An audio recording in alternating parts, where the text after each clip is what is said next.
தமிழக வெற்றிக் கழகத்தின் முதல் பொதுக்குழு கூட்டம் சென்னை திருவான்மையூரில் நாளை நடைபெற இருக்கும் நிலையில் அதற்கான ஏற்பாடுகள் தீவிரமாக நடைபெற்று வருகின்றன. இதுகுறித்து கூடுதல் விவரங்களோடு இணைகிறார் எமது செய்தியாளர் யுவராஜ். வணக்கம் யுவராஜ், உங்களிடம் இருக்கும் தகவல்களை சொல்லுங்க. வணக்கம். தமிழக வெற்றிக் கழகத்தின் முதல் பொதுக்குழு கூட்டம் சென்னையில் நாளை நடைபெறுகின்றது. கடந்த வருடம் பிப்ரவரி மாதம் கட்சி ஆரம்பித்து சமீபத்தில் ஒரு காலம் நிறைந்திருக்கக்கூடிய இந்த ஒரு சூழ்நிலையில் இதுவரை கட்சியினுடைய இந்த பொதுக்குழு கூட்டமானது நடைபெறாமல் ஒரு நிலையாகவே இருந்தது.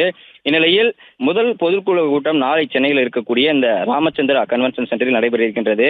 தமிழக வெற்றிக் கழகத்தின் முதல் செயற்குழு பொதுக்குழு கூட்டம் சென்னை திருவான்மையூரில் இருக்கக்கூடிய இந்த ராமச்சந்திரா கன்வென்ஷன் சென்டரில் நாளை 9 மணிக்கு தொடங்குவதாக தெரிவிக்கப்பட்டுள்ளது. அதே போன்று இந்த தலைமை கழகத்தை சார்ந்த 137 செயற்குழு உறுப்பினர்கள் மற்றும் பொதுக்குழு உறுப்பினர்கள் கலந்து கொள்ள இருக்கின்றனர். அதே போன்று 120 மாவட்ட செயலாளர்களும் பிரிக்கப்பட்டிருக்கக்கூடிய ஒரு சூழ்நிலையில் மாவட்ட செயலாளர்களுடன் ஒரு மாவட்டத்திற்கு 15 பேர் கலந்து கொள்வதற்காக இதில் அனுமதியானது அழைப்பானது விடுக்கப்பட்டிருக்கின்றது. அதே போன்று தமிழக வெற்றிக் கழகத்தின் தலைமை கழக நிர்வாகிகள், செயற்குழு, பொதுக்குழு உறுப்பினர்கள் மற்றும் மாவட்ட செயலாளர்கள் என நாளை நடைபெற உள்ள இந்த பொதுக்குழு கூட்டத்தில் சுமார் 2000க்கும் மேற்பட்ட இந்த கட்சி தொண்டர்கள் கலந்து கொள்ள இருக்கின்றனர். அதே போன்று காலை 9 மணிக்கு நடைபெற இருக்கக்கூடிய இந்த பொதுக்குழு கூட்டம் நண்பகல் வரை தொடரும் எனவும், அதே போன்று இதில் கட்சியினுடைய தலைவர் அரை மணி நேரத்திற்கு மேலாக பேசுவார் எனவும், இதில் முக்கியமான தீர்மானங்கள் சில இருப்பதாகவும், அதே போன்று மாநில மத்திய அரசுகள் சார்ந்த தன்னுடைய வழக்கமான அந்த அரசியல் பேச்சுகளையும் நாளை மேடையிலே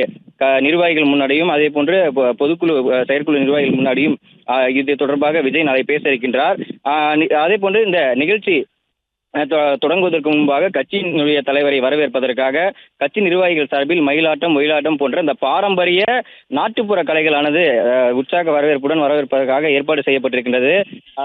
நாளை நடைபெற இருக்கக்கூடிய இந்த பொதுக்குழு கூட்டத்தை இந்த மேற்பணிகளை கட்சியினுடைய பொதுச் செயலாளர் பிளே ஸ்டோர் மற்றும் ஆப் ஸ்டோரில் இருந்து பாலிமர் செயலியை QR கோடு மூலம் பதிவிறக்கம் செய்யுங்கள். செய்திகளை உடனுக்குடன் பெறுங்கள்.